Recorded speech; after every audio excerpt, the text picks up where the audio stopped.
Okay, so this is my first attempt at an unscripted video because I want to see if I can post things more consistently and have even the slightest hope at building an audience on this channel. I am still, of course, making scripted videos. I'm working on 2 of them as we speak, but yeah, it'd just be nice to try to get quicker thoughts out about things I'm not quite as invested in, because I'm making my scripted videos about ranking every album from last year and every animated show from last year. But something I still want to talk about but I'm not quite as invested in is just movies. I watched 21 new film releases last year and I'd like to talk about them. First trying to film a video without a script might be a little bit awkward, but I still want to try to develop that skill because I do want to make more unscripted videos in the future. But anyways, let's get into the list. At number 21, we have The King of Kings. It's a Christian animated film and it's pretty terrible. Now, I myself am a Christian, but that does not make me any kinder on the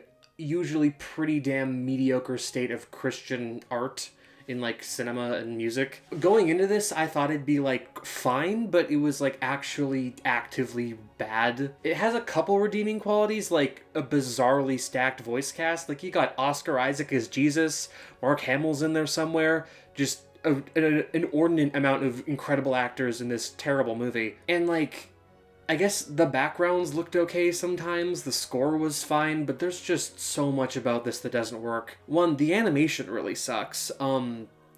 The visuals with the child of Charles Dickens, we'll get to that in a second, those parts look like generically fine, but everything in like the Bible story looks so awkward. There was even one moment where a guy was supposed to be talking and his lips just weren't moving, and that was just, yeah. Getting back to the child, the main reason why this film is so weird is this awkward framing device of Charles Dickens, of all people, telling his kid the story of Jesus. So we're witnessing this child, this random Victorian-era child superimposed into all these events of Jesus' life, and it's just annoying and awkward. It's just unfunny and boring and so rarely ever resonated with me as a Christian. There's just like nothing here that reinforces my faith at all or makes me think about it in any sort of interesting way. It's just basic at best and just annoying at worst. The long and short of it is, I had to rewatch The Prince of Egypt the next day just to remind myself what peak Christian media actually looks like, so yeah, not very good. At number 20, already jumping to a film I actually kind of liked, we have Tron Ares. How I describe this film is the same way I've always described Pixar's Cars 2. If you ignore the fact that the writing is terrible, it's actually a pretty good movie. Like, in terms of presenting compelling characters, this film utterly fails. Everyone here is just so flat, both in their writing and acting. Ares himself is an interesting concept for a character, and by the end of the film, the sheer weirdness of Jared Leto's performance almost started to work accidentally, but yeah, in general, the characters in this film are terrible. And the story is the same way, where like, there's interesting concepts here, interesting ways of expanding the Tron world, but the characters aren't good enough to make it a compelling story. But if you ignore all of that, it is an audio-visual masterpiece. It's so nice seeing like a $150 million movie that actually looks it. This thing looks beautiful. Like in terms of the CGI and the way it's shot and the incredible action scenes. And even more than that too, I said audio-visual masterpiece. The Nine Inch Nails score here is so cool. Not as good as Daft Punk's work on Tron Legacy, but it's still like the main reason to watch this movie. It's like one long Nine Inch Nails music video. So yeah, it's a bad movie in terms of like telling a story, but I had fun watching it just because it turn your brain off and it's a good time essentially. At number 19, we have a film that I watched kind of as a joke, that being Colorful Stage the movie, A Miku Who Can't Sing. I watched this just because I thought it would be funny to say I'd watched the Miku movie, but as an actual movie, it's like fine. The funniest thing about it is how much it actually resembles a Tron movie. This movie has characters going in and out of the grid, essentially, but it's called the Sekai in this world, and it actually has a more compelling central story than Tron Ares. Like, what we have here is a theoretically decently impactful narrative about the power of music and what it can do to help people in dark places, and I like the way that Hatsune Miku herself actually works into that plot.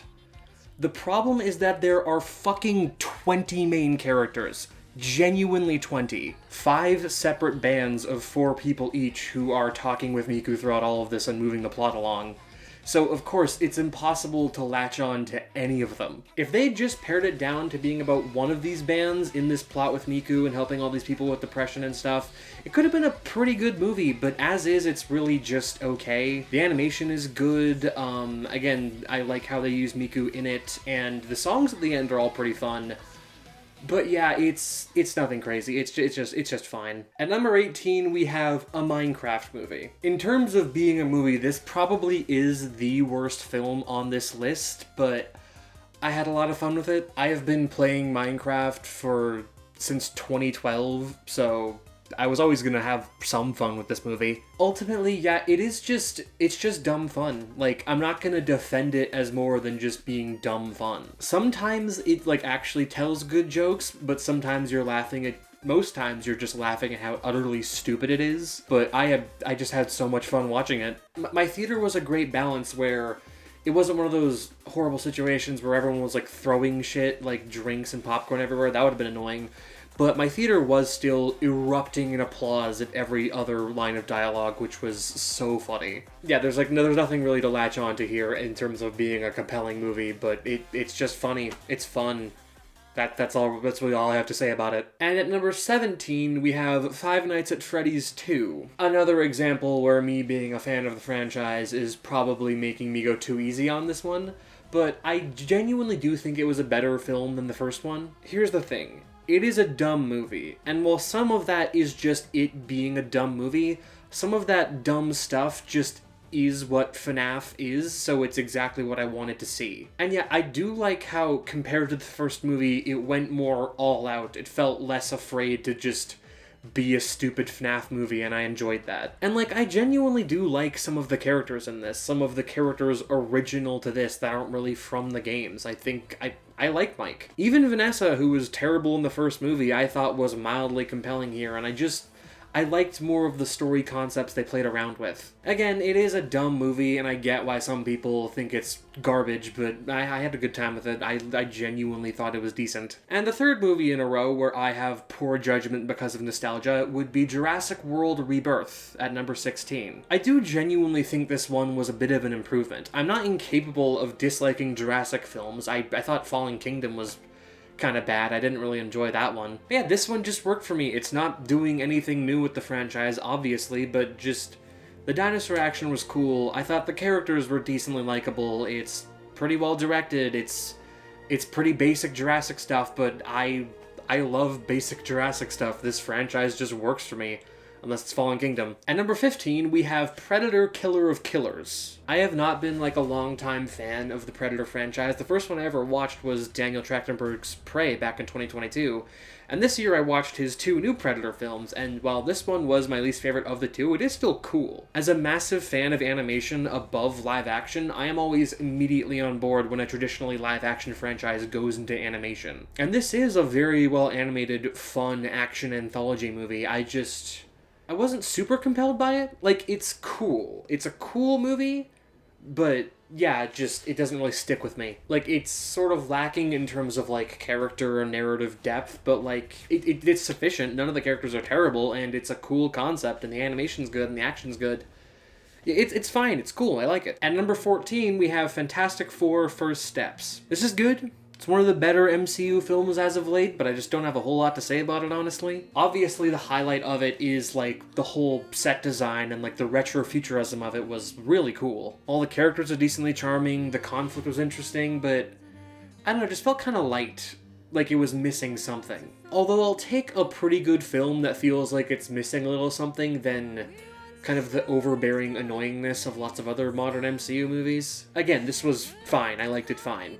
I just don't have anything to say about it, really. At number 13, we have Pixar's Elio, which is kind of a tragic case. As a movie on its own, I genuinely liked it quite a bit. Maybe because I may be slightly biased because I just tend to like whenever Pixar makes movies in space, because WALL-E's my favorite Pixar movie. But yeah, I had a good time with it. Vibrant visuals, charming characters, a solid little message. But the tragedy of this film is its production history. How it was made from the ground up as a story about a queer kid not being able to fit in, and then Disney fired the director and made Elio not queer anymore, which can't say I'm surprised from Disney, but it still sucks. The good news is that Elio being queer is such a core part of the movie that it feels like it hasn't all the way gone away, but it's more like whatever sort of awkwardness they're trying to convey with Elio now in its current version paints him more as neurodivergent, which is valuable as well, but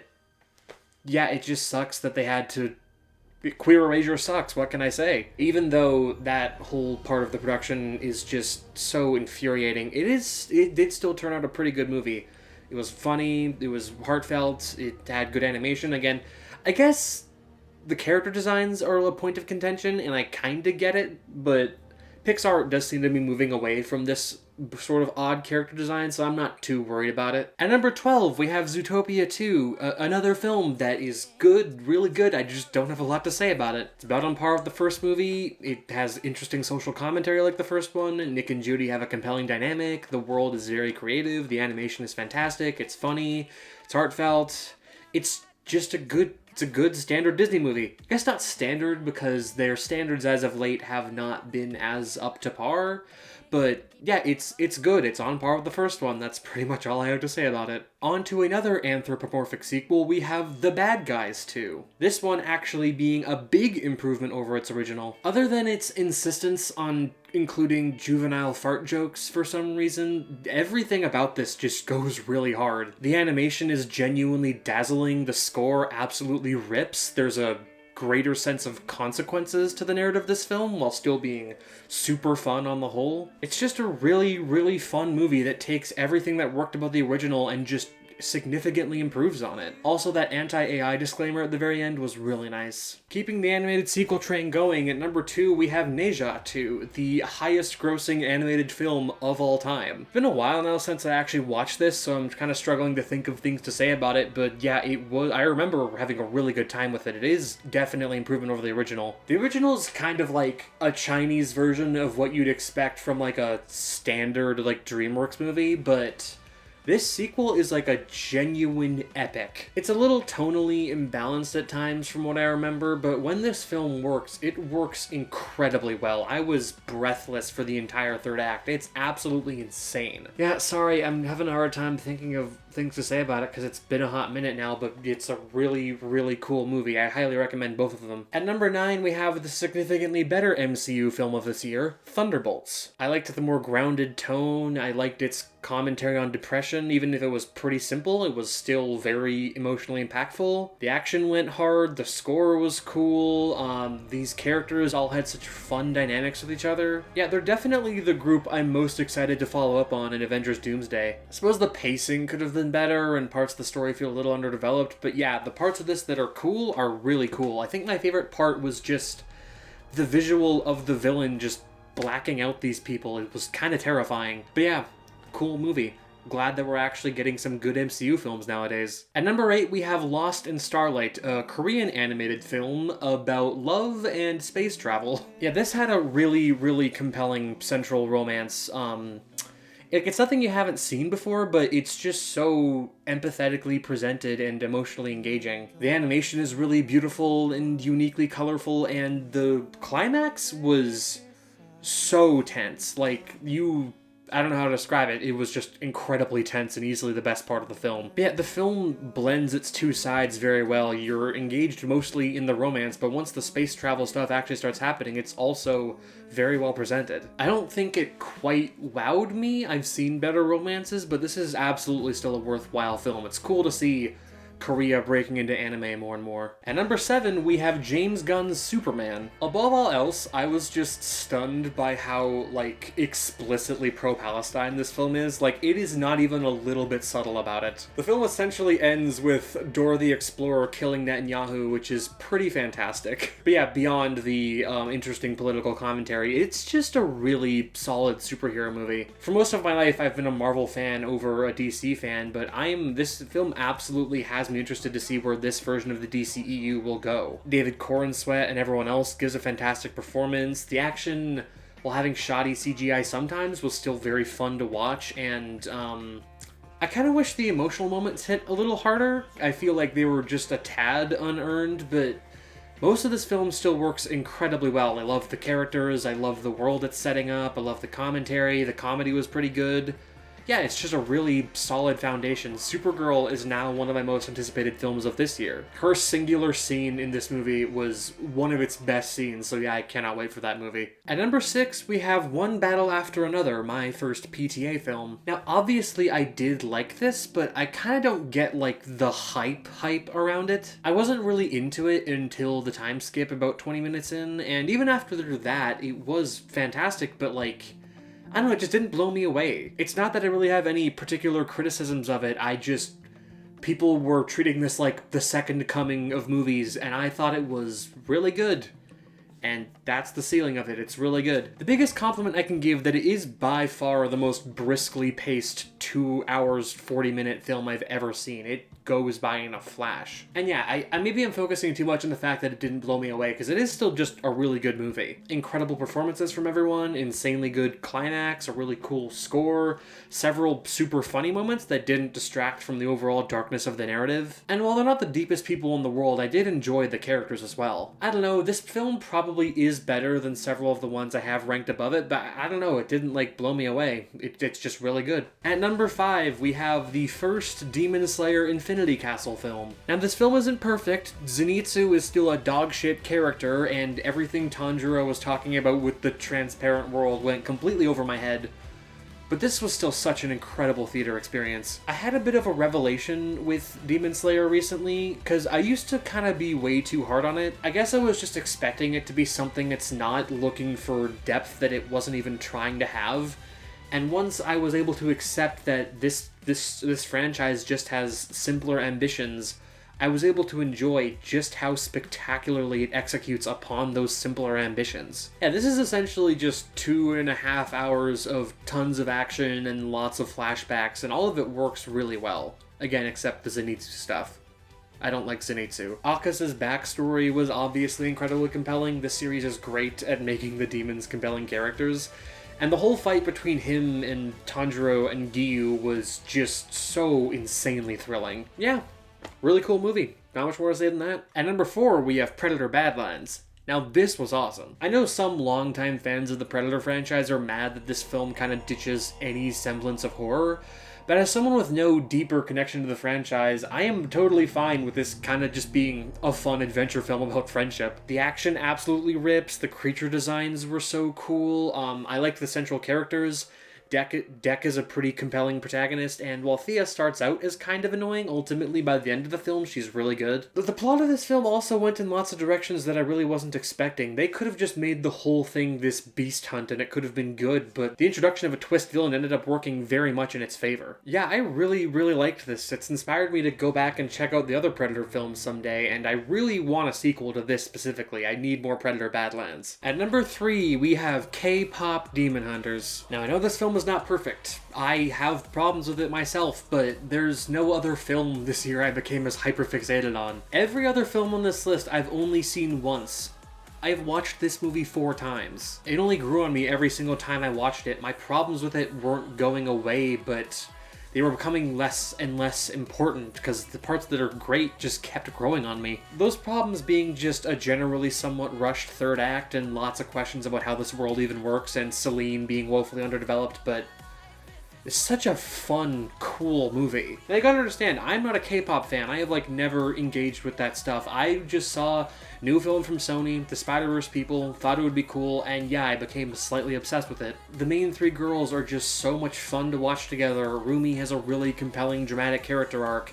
Jinu's redemption arc is really good as well. The action scenes go crazy, the music is very, very fun, the world is really interesting even if we don't know a whole lot about it yet. It's just such an insanely fun movie, and even though the third act is rushed, the actual climax where we get Your Idol and then what it sounds like, that whole sequence is just perfection. It is so much fun. Above all else, this film is just fun. There are definitely a couple films I have below it that are probably better, but again, the hyperfixation could not have it any lower on the list. Now for the top two, the films that I actually think are masterpieces. At number 2, we have Little Amelie or The Character of Rain. For one, this might be the single most gorgeous looking 2D animated film I've ever seen.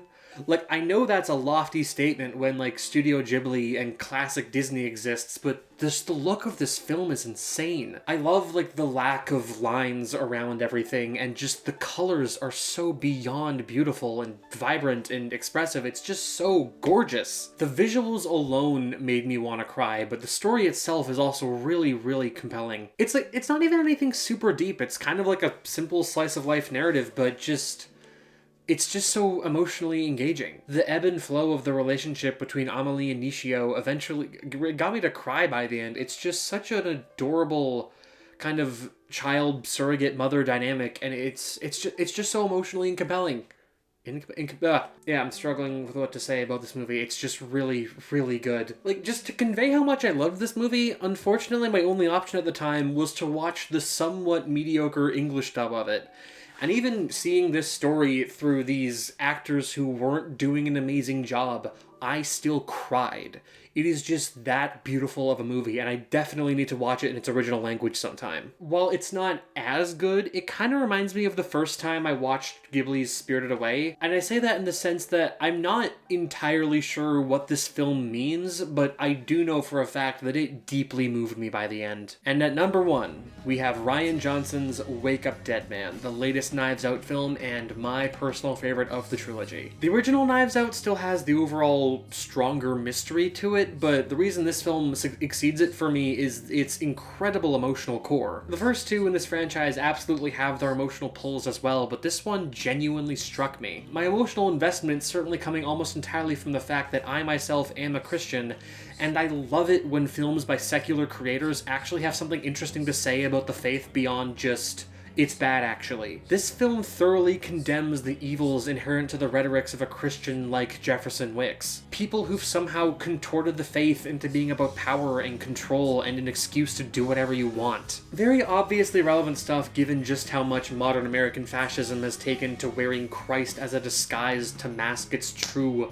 horrible nature. The commentary here isn't subtle, and I am glad that it's not. It does all this while still so thoroughly lifting up the faith of someone like Father Judd. Someone who genuinely understands the heart of Christ and what the mission is supposed to be. This film sincerely displays the power of what faith can do for people in need. Like, the positive power that it can have in people's lives. That scene where Judd's trying to, like, get this information out of this lady on the phone who can't stay on topic, and it's really funny, only for her to suddenly ask to pray for him, that, like, seriously got me to cry, like, way more than anything in Little Amelie. The film beautifully succeeds in conveying all these complicated aspects of modern Christianity, while also very firmly respecting Benoit Blanc's staunch atheism. It really is the best of all worlds when it comes to exploring these issues. But even all the Christian emotional resonance aside, it's just a really fun movie. Incredibly well acted, decently funny in ways that manage to never clash. It's for the most part very well directed. It's also very well paced considering how long it is. And even if the ensemble of side characters here aren't as memorable as the first two films, they do still serve their purposes in the narrative well, and the main characters are all fantastic. Father Judd is such an empathetic and compelling protagonist. Benoit there beside him is as hilarious as ever, while also having his own little character arc about learning to respect the faith even if he himself still doesn't subscribe to it. It's just such an incredible film in all ways. Again, the first Knives Out is the better mystery, but this one hit me so much harder. Also, I won't spoil who it is for those who haven't seen it, but I did actually predict who the killer was going to be. I had no evidence at first other than vibes, but the whole movie I thought, oh, it's probably them, and I was right, which rarely happens. But yeah, my favorite film of 2025 was Wake Up Dead Man, even if they didn't use the U2 song on the credits when they absolutely should have. Well, that's the end of the video. This might be horribly, horribly disorganized and confusing to watch, but, sorry. I just want to try to do unscripted videos more because I think they have a unique appeal. But yeah, that's kind of all I have to say. Fuck ICE, I guess. I know I myself am Canadian and can't actually do anything about it, but as long as that bullshit is still going on, I think I'm just gonna end every video that way. That's my outro. Fuck ICE.